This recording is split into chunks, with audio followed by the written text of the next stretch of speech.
오늘 말씀은 로마서 3장 19절에서 31절 말씀으로 믿음으로 얻는 하나님의 의라는 말씀의 제목으로 함께 말씀을 나눕니다. 무더위 가운데서도 믿음 안에서 주님 안에서 주님이 주시는 은혜를 누리며 살아가시길 축원합니다. 잘 이겨내십시오. 그리고 주변을 위해서 격려해 주시고 또 위로해 주시고 그분들을 위해서 함께 기도할 수 있는 믿음의 삶이 되면 좋겠습니다. 우리도 예수 그리스도를 믿고 살아가는 것이 얼마나 감사하고 복된 일입니까? 근데 한편으로는 저도 이런 마음들이 있어요. 예수님 믿으면서 특히 목사이니 목사로서의 역할들 또 내가 예수님을 잘 믿는 삶의 모습은 이러해야지라고 저 스스로 정의를 내리고 살아가려고 할 때가 있습니다. 근데 본의 아니게 내가 예수 믿는 사람의 가면을 쓰는 것 같이 내가 목사라는 가면을 쓰고 살아가고 있지는 않나라는 내 모습을 발견할 때가 있습니다. 다시 말해서 사람들은 누구나 의롭고 인정받고 살아가길 원합니다. 직장 생활에서도 성실한 직원으로서, 가정에서는 좋은 부모, 좋은 자녀로서, 또 사회에서는 착한 그런 시민으로서 인정받기를 원합니다. 그래서 세상적으로는 착한 아이 컴플렉스라는 이야기도 있습니다. 그러니까 마치 내가 누구에게든 인정받고 착한 아이로 살아가야 하는 것처럼 보인다라는 것입니다. 여러분들에게도 혹시 그런 마음들이 있지는 않습니까? 이 착한 아이라는 이 증후군 컴플렉스는 이제 어떤 일본의 그 가토 다이조의 자녀 교육서라는 착한 아이 비극이란 책에서 비롯된 이야기이긴 합니다. 오래된 이야기이긴 해요. 그런데 이 특징이 뭐냐? 착하거나 말 잘 듣는 것, 좋은 것, 그리고 착하지 않는 것은 말 안 듣는 것은 나쁜 것, 이렇게 생각을 합니다. 그래서 우리들의 믿음의 삶을 살아가는 우리들에게도 정작 내 안에 예수 그리스도를 믿음의 삶을 살아감으로써 주님으로 말미암아 늘 교제하고 은혜에 감사하는 삶이 중요한데, 내가 예수 믿는 사람으로서, 내가 말씀 보는 사람으로서 삶에서 한편에 가면을 쓰면서 나는 굉장히 의롭지, 나는 이 정도면 괜찮지, 나는 누구에게도 인정받을 만한 믿음이 있는 사람이야 라고 평가받기만을 원하려고 할 때가 있지 않냐라는 것입니다. 이러한 것을 벗어버려야 한다는 겁니다. 가면을 벗어버려야 돼요. 왜냐하면 하나님 앞에 의롭다 하심을 받는 것이 중요하기 때문인 것이죠. 하나님 앞에 섰을 때 우리가 의롭다 할 수 있는 사람은 아무도 없어요.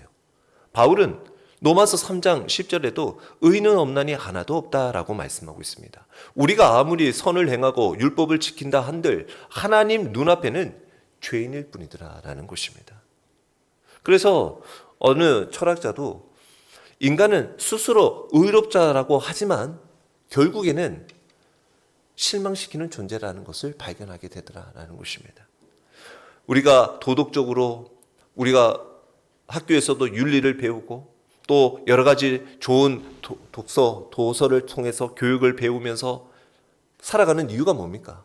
모든 것이 인간을 바르게 하려고 만들려고 합니다. 하지만 결국에는 죄의 문제들을 해결할 수는 없더라는 것입니다. 죄를 지어서 감옥에 가서 거기서 죄의 그런 어떻게 보면 대가를 치르고 나오면 사람이 괜찮을 것 같은데 그렇지 않더라는 거예요. 우리도 의롭게 살아가려고 부단히 노력을 해보는데 그게 안 되더라는 것입니다. 오늘 본문에서도 율법으로는 의롭다 하심을 얻을 육체가 없다라는 거예요. 아무리 우리가 선하게 살려고 해도 하나님의 기준에는 이르지 못한다라는 것입니다. 그러면 너무나 이런 절망 가운데 있는 우리들의 삶의 모습 속에 오늘 이 로마서에서 우리에게는 절망 가운데 빛 가운 복음을 우리에게 말씀하고 있어요. 그것은 바로 율법으로는 결코 의롭다함을 얻을 수 없지만 하나님께서 믿음으로 얻는 하나님의 의를 우리에게 주셨다라는 것이에요. 여러분들이 오늘 이곳에 거룩한 예배 자리로 나오는 여러분들의 삶이 무엇으로 여러분들이 이 자리로 나오게 하였고 여러분들은 무슨 자격으로 이곳에서 예배를 드릴 수 있겠습니까? 이곳은 거룩하고 의로운 자, 하나님을 경배할 수 있는 하나님의 자녀들이 모여 예배하는 곳일 줄 믿습니다. 그런데 이곳에 나오기 전에 우리가 무엇으로 그것을 인정받냐라는 겁니다. 여러분들이 오늘 이곳에 주 예수 그리스도께서 그 주님의 보혈, 그 십자가 의지하여 믿음으로 주님 앞에 나왔음을 믿습니다. 여러분들이 믿음으로 나와 오늘 하나님을 예배하고 하나님을 찬양하고 하나님의 말씀을 들을 때 하나님은 그 믿음을 보시고 여러분들을 의롭게 여겨 주실 것입니다. 우리도 그 믿음이 있어야 합니다. 오늘 이 로마서 3장 19절에서 31절의 말씀은 그와 같은 말씀입니다. 이신칭이라는 우리가 잘 아는 그러한 용어들이 담겨져 있는 말씀들이에요. 먼저 우리들에게 믿음에 대해서 말씀하기에 앞서 오늘 19절에서 20절에 보면 율법은 이러한 일들을 합니다 라고 우리에게 알려주고 있는데 바로 율법의 기능입니다. 율법 앞에 우리들의 인간은 참으로 무력하다라는 것을 발견하게 합니다. 바울은 먼저 율법의 역할은 이렇다라고 말하면서 율법은 사람을 구원하기 위해 주어진 것이 아니라 오히려 율법은 모든 입을 막고 우리를 죄인으로 드러내는 역할을 한다라고 말하고 있습니다. 19절이 그렇죠. 우리가 알거니와 무릇 율법이 말하는 바는 율법 아래에 있는 자들에게 말하는 것이니 이는 모든 입을 막고 온 세상으로 하나님의 심판 안에 있게 하려 함이다. 그러므로 율법의 행위로 그의 앞에 의롭다 하심을 얻을 육체가 없나니 율법으로는 죄를 깨달은 이니라 라고 말씀하고 있습니다. 다시 말해서 율법은 사람을 의롭게 하지를 못한다라는 거예요. 다만 죄를 깨닫게 할 뿐이다라는 것입니다. 마치 거울과 같다라는 것입니다. 여러분들도 거울을 통해서 내 얼굴에 더러운 것이 뭐가 묻었나, 나의 상태는 어떤가라고 보지만 그 더러움을 거울은 씻어줄 수가 없어요.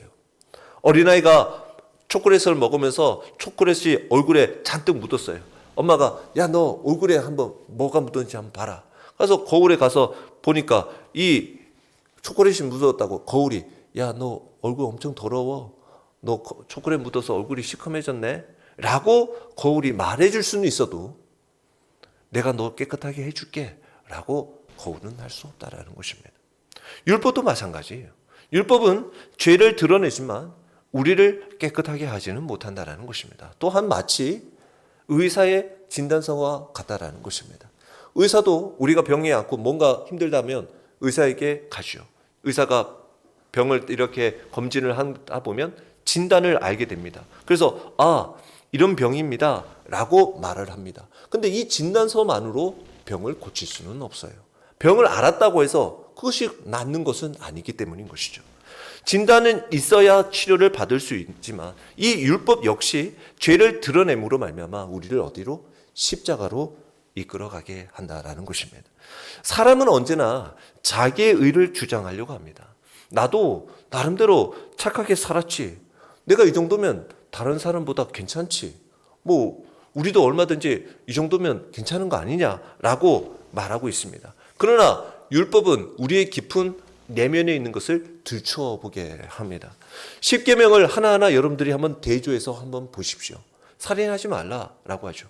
그렇습니다. 우리는 살인한 적 없는데. 그런데 주님은 미워하는 마음도 살인이라고 말씀하고 있습니다. 간음하지 말라. 나 따로 간음한 거 없는데. 근데 주님은 이성을 보고 음욕을 품는 것 자체도 이미 간음하였음을 말하고 있어요. 결국 우리가 이러한 하나하나에 자유롭지 못한다라는 것입니다. 율법 앞에서 우리는 더 이상 말할 수가 없어요. 그래서 오늘 말씀에도 율법은 모든 입을 막아버리는 거예요. 이렇게 변명의 여지를 할 수 없는 거예요. 역시 나는 아무것도 아니구나. 역시 나는 또 부족하구나. 역시 나는 또 넘어지는구나. 율법은 우리의 변명을 막아버려요. 우리를 하나님의 심판 앞에 세웁니다. 결국 우리로 하여금 하나님의 은혜를 바라보게 하죠. 따라서 우리는 율법 앞에서 겸손히 입을 다물고 심판을 피할 수 없는 죄인임을 인정하는 것과 동시에 오직 주님의 은혜를, 오직 예수 그리스도의 십자가를 바라보아야 하는 것입니다. 예수 그리스도의 십자가는 우리의 입을 통해서 하나님을 찬양케 할 것입니다. 예수 그리스도를 믿는 우리를 의롭다고 하시는 하나님의 은혜를 우리는 날마다 붙들고 살아가야 될 줄 믿습니다. 여러분들이 그러한 자들이 되어야 합니다. 오늘 이곳에도 여러분들은 오직 예수 그리스도 주님을 붙들고 그 주님의 십자가를 의지하여 나왔다라는 것입니다. 앞으로도 그 믿음으로 살아가는 것입니다. 우리는 그 믿음으로 살아가는 거예요. 그러면 그렇게 살아가려고 하는 자들, 즉 내가 죄인이구나, 나는 정말 넘어질 수밖에 없고 내 죄를 누가 씻어줄까 하는 탄식 소리에 있는 우리들에게 하나님은 외면하지 않으시고 우리에게 하나님의 귀한 놀라운 소식을 전하고 있는 것을 보게 되었습니다. 오늘 21절에 이제 율법 외에 하나님의 한 의가 나타났으니 율법과 선지자들에게 증거를 받은 것이다 라는 거예요. 율법 외에 나타난 하나님의 의가 있다라는 거예요. 이거는 그냥 뜬금없이 일어난 것이 아니라 율법, 구약의 말씀, 선지자들의 말씀, 즉 구약에 예언된 하나님이 이미 말씀하신 것들의 증거다라고 말씀하고 있어요. 그 의는 바로 예수 그리스도를 믿음으로 모든 사람에게 주어진다라는 거예요. 이것이 바로 우리에게 값없이 주어지는 하나님의 은혜요 구원임을 말씀하고 있습니다. 하나님의 의는 인간이 도달해야 할 의가 아닙니다. 도달할 수가 없기 때문에 하나님께서 우리에게 은혜로 주시는 것이 바로 하나님의 의입니다. 에베소서 2장 8절에도 너희는 그 은혜에 의하여 믿음으로 말미암아 구원을 받았으니 이것은 너희에게서 난 것이 아니요 하나님의 선물이라. 이 구원은 누구에게나 열려 있습니다. 유대인이나 이방인이나 가난한 자나 부한 자나 남자나 여자나 모두가 동일하게 믿음으로 얻게 되어지는 거예요. 이것은 바로 주님의 대속이 담겨져 있기 때문인 것이요. 한 청년이 빚을 많이 졌습니다. 이 빚을 져서 파산의 직전에 이르렀어요. 그래서 이 청년이 평생 갚을 수 없는 빚 때문에 절망을 하게 되었습니다. 근데 어느 날 가보니까 그 은행에 누군가가 그 빚을 전액 탕감해주고 갚아주었다는 거예요. 이제는 그는 값없이 그 죄의 빚의 덩어리에서 자유함을 얻게 되어졌다는 거죠. 이것이 바로 우리가 예수님 안에서 경험하는 복음이고 구원이다라는 것입니다. 우리가 갚을 수 없는 죄의 값을 예수님이 대신 치르셨다라는 것이죠. 이것은 여러분들의 삶의 모습 속에서도 그 대속의 은혜를 여러분들의 삶에서도 실천할 수가 있어요. 여러분들이 누구의 빚을 대신해서 갚고 있다고 한다면, 여러분들의 삶에 누군가의 빚을 기억하고 그것을 탕감하고 기도하고 있다면 여러분들도 주님과 같은 마음으로 살아가는 것이에요. 우리는 때로는 부모가 자녀에게 또 자녀도 부모에게 여러 가지로 빚진 마음을 그 빚을 갚아나가는 삶의 태도가 있어야 합니다. 또 자녀의 빚이 있다고 한다면 그게 실제적인 물리적인 빚도 될 수 있지만 그의 삶에 주 예수 그리스도를 믿지 않고 살아가는 그들에게 있다면 그들을 위해서 기도하고 또 그 빚도 갚아줄 수 있는 대속의 은혜를 이 삶을 통해서 얼마든지 경험할 수가 있는 거예요. 할 수 있는 겁니다. 우리 주변에도 얼마든지 그런 것을 쉽게 발견할 수 있잖아요. 자녀들의 빚을 대신 갚아주고 또는 부모의 빚을 대신 헌신하며 갚아주고, 이것은 그냥 빚만이 아니라 그 영혼을 구원하는 일을 하는 겁니다. 여러분들의 삶에도 한 영혼을 위해서 그 일들을 감당하는 주님께서 그 대신을 값을 치렀던 것처럼 우리에게도 그와 같은 믿음의 고백들이 있기를 바랍니다. 24절에 보니까 그리스도 예수 안에 있는 속량으로 말미암아 하나님의 은혜로 값없이 의롭다 하심을 얻은 자 되었느니라 라는 거예요. 속량이 뭡니까? 바로 노예가 값을 치르는 것을 말하는 거죠.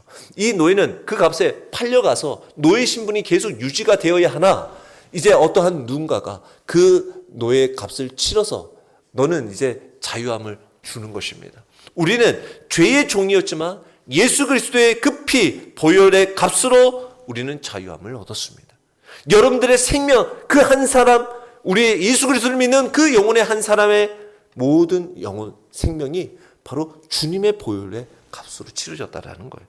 중요한 것은 뭡니까? 우리에게는 값 없이 주어졌다라는 것이요.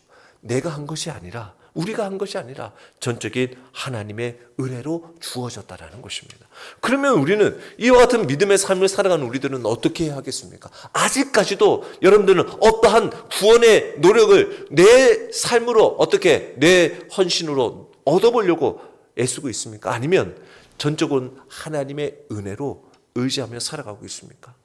우리를 하나님의 은혜로 값없이 의롭다 여겨주심에 우리는 항상 감사하며 살아가시기를 축원합니다. 그 삶이 뭡니까?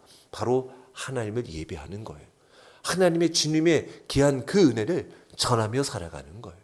그리고 오늘 말씀에도 율법을 폐하는 것이 아니라 율법의 참된 뜻을 이루어가는 삶이 바로 우리를 구원하신 주님의 삶을 살아가는 자다라는 것입니다. 그런데 이런 하나님의 의가 무엇으로 통해서 나타나고 있는가 보니까 25절 26절에 보니까 이 예수를 하나님이 그의 피로서 믿음으로 말미암는 화목제물로 세우셨으니 이는 하나님께서 길이 참으시는 중에 전에 지은 죄를 간과하심으로 자기의 의로우심을 나타내려 하심이니 곧 이때 자기의 의로우심을 나타내사 자기도 의로우시며 또한 예수 믿는 자를 의롭다 하려 하십니다. 뭡니까? 예수님을 화목제물이 되게 하셨다라는 거죠. 화목제물이 뭐예요? 하나님과 죄인 사이를 화해케 시키는 제사를 말하는 거죠. 하나님은 거룩하시기 때문에 죄를 반드시 심판하셔야 합니다. 하나님의 공의가 달려있는 일입니다. 그런데 하나님은 동시에 우리를 사랑하시기 때문에 그 죄인을 살리기를 원하시는 거예요. 하나님의 사랑이 담겨져 있다는 거예요. 그 공의와 사랑이 만나는 자리가 바로 십자가의 자리다라는 것입니다. 예수 그리스도의 피를 흘리심으로 하나님의 진노를 막고 우리를 의롭게 여겨주셨다는 거예요. 십자가에서 하나님은 여전히 의로우신 분이십니다. 동시에 죄인을 의롭다고 하시는 분이 되셨어요. 이것이 복음의 중심이며 우리가 구원을 받은 하나님께서 우리에게 허락하신 놀라운 구원의 신비가 담겨져 있는 일입니다. 이것은 어떤 재판장이 이런 겁니다. 내가 재판장으로 있는데 자기의 자식이 중범죄를 짓고 왔어요. 근데 보니까 이 자식은 잘못했기 때문에 형벌을 내려야 돼요. 그 형벌을 내리는데 보니 벌금으로 한 수억 원의 벌금을 선고해야 될 형량을 가졌어요. 그래서 아버지로서 그 자식에게 그 형량을 말하는 거죠. 재판을 하는 겁니다. 그리고는 판결이 끝나면 이제는 판사로서가 아닌 그의 자녀의 아버지로서 그가 갚을 수 없는 그 현금을, 벌금을 대신 지불해 주는 거예요. 이게 바로 공의와 사랑이 담겨져 있는 은혜이다라는 것입니다.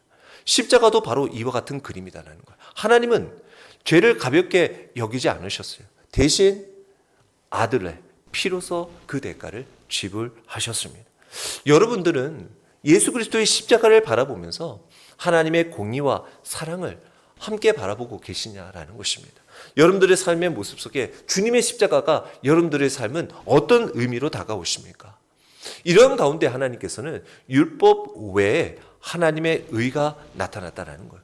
우리는 모두가 죄인이지만 하나님의 은혜로 값없이 의롭다 하심을 받은 자입니다. 십자가에서 하나님의 공의와 사랑을 만나게 하셨습니다. 그러므로 우리는 더 이상 내 의를 자랑할 수가 없어요. 그러므로 우리의 삶의 모습 속에 주어진 예수 그리스도의 십자가를 사랑하고 자랑하고 그리고 그 은혜에 감사하는 삶을 살아가는 것이 우리에게 주어진 삶이다라는 것입니다. 그래서 십자가는 우리의 심판대이자 동시에 구원의 자리입니다. 그 앞에서 우리는 죄인임을 인정하고 하나님의 의를 붙들므로 믿음으로 붙잡음으로 이 믿음으로 우리는 날마다 주님 안에서 살아가야 하는 것입니다. 오늘 여러분들이 내가 예수 그리스도를 믿는다, 믿음의 삶을 살아간다, 내가 믿는 믿음이 무엇인가를 발견해 볼 필요가 있다는 것입니다.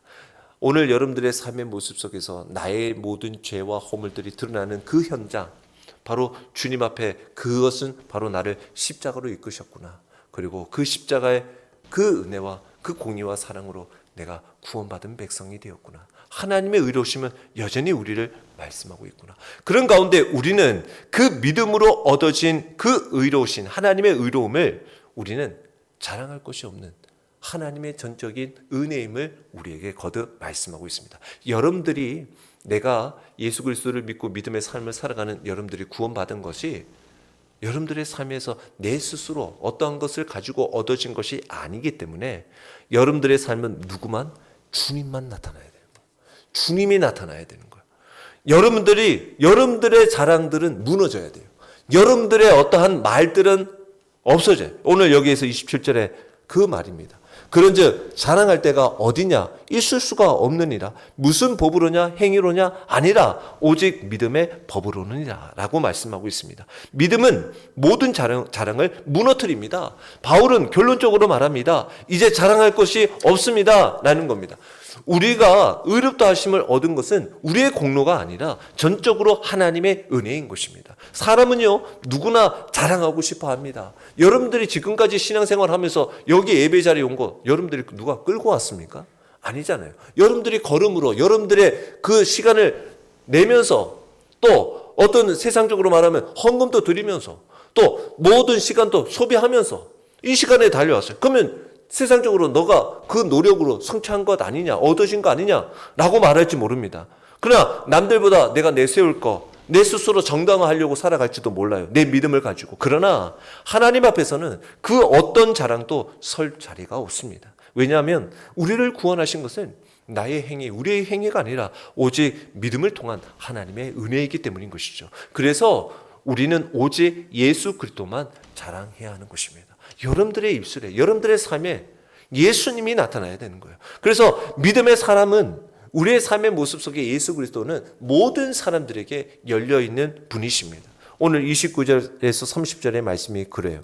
하나님은 다만 유대인의 하나님이시냐, 또한 이방인의 하나님은 아니시냐. 진실로 이방인의 하나님도 되시느니라. 할례자도 믿음으로 말미암아, 또한 무할례자도 믿음으로 말미암아 의롭다 하실 하나님은 한 분이시니라. 아멘.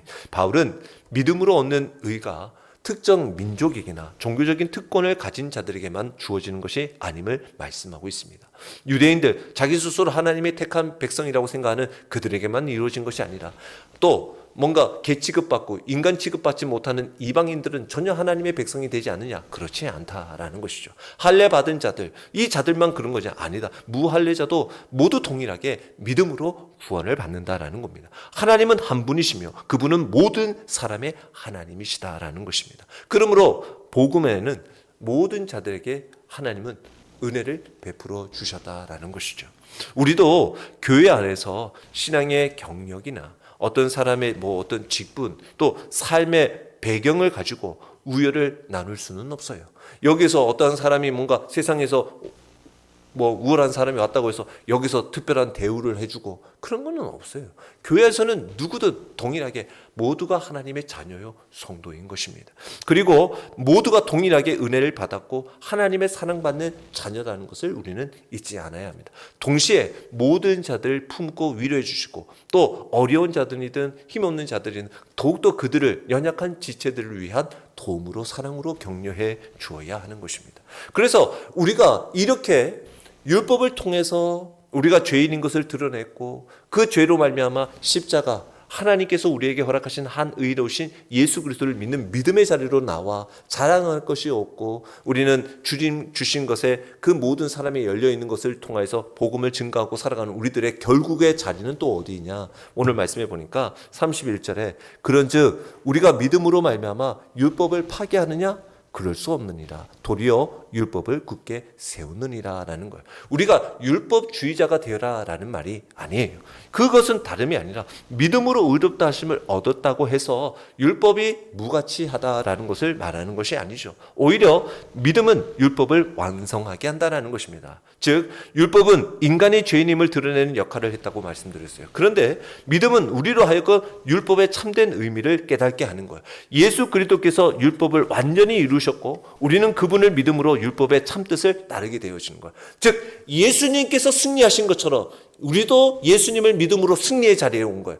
예수님을 예배하는 그 예배의 자리가 하나님을 예배하는 자리로 인정해 주는 자리가 됐다는 거예요. 즉 예수 이름으로 나와 하나님을 예배하면 그 주님께서 대속물이 되어 주셨으니 이제는 예전 구약처럼 그 짐승을 죽이지 않고도 우리는 주님 앞에, 하나님 앞에 나와 예배 드릴 수 있는 은혜를 허락해 주셨다라는 거죠. 믿음은 율법을 넘어서는 것이 아니라 그 깊은 의미를 새롭게 하여 우리 삶 가운데 이루어지는 것입니다. 우리가 믿음으로 구원받았으니 이제는 율법을 지킬 필요가 없다라고 내 마음대로 방종하면서 살아가라는 것이 아니라 오히려 그리스도를 닮아서 율법의 참된 정신인 사랑을 실천하며 살아가라라고 우리를 말하고 있는 것입니다. 주님께서도 그러셨죠. 한 율법사가 예수님을 시험하려고 묻습니다. 마태복음 22장 35절에서 40절 말씀에 보면 한 율법사가 예수님을 시험하면 묻습니다. 선생님, 율법 중에 어느 계명이 큽니까? 라고 묻죠.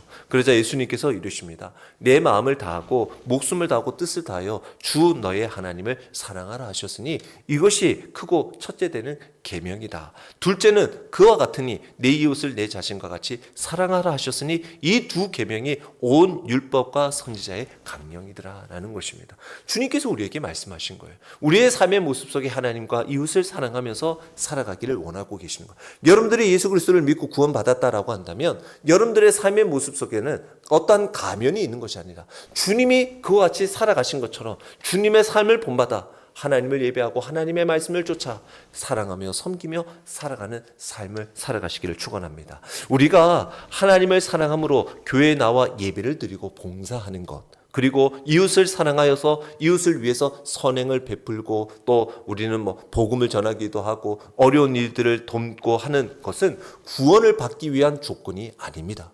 그것은 이미 우리에게 주어진 하나님의 은혜에 감사하는 응답의 표현일 뿐이에요. 우리의 반응일 뿐입니다. 그래서 우리는 늘 하나님 앞에 겸손히 서 있어야 하는 것입니다. 사랑하는 성도 여러분, 믿음으로 얻은 하나님의 의는 우리의 자랑을 무너뜨립니다. 모든 사람을 하나님의 은혜 안에 초청합니다. 율법을 굳게 세우는 능력을 주어집니다. 그러므로 우리는 오직 예수 그리스도를 자랑하며 모두에게 사랑을 실천하고 믿음으로 율법의 참뜻을 이루는 삶을 살아가야 합니다. 우리는 예수 그리스도를 믿기 전 모두 제 아래에 있었습니다. 율법 앞에서는 모두 입이 막힌 자였습니다. 하나님의 심판 아래에 있던 자였습니다. 그러나 하나님은 율법 외에 하나님의 한 의, 바로 곧 예수 그리스도를 믿는 믿음을 우리에게 주셨어요. 그래서 십자가는 하나님의 공의와 사랑을 만나는 자리임을 우리에게 알게 해주셨어요. 그러므로 우리는 오직 은혜, 오직 믿음, 오직 예수 그리스도만을 자랑하며 주님을 붙들며 살아가는 삶, 그것이 우리에게 주어진 삶이다라는 것입니다. 사랑하는 성도 여러분, 우리의 의는 오직 예수 그리스도의 피, 보혈로 말미암아 하나님이 주신 하나님의 의로 살아가는 자일 줄 믿습니다. 이 은혜를 붙들고 오늘도 믿음으로 살아가는 우리 모두 주님이 주시는 자유와 구원의 확신을 누리시길 주의 이름으로 축원합니다.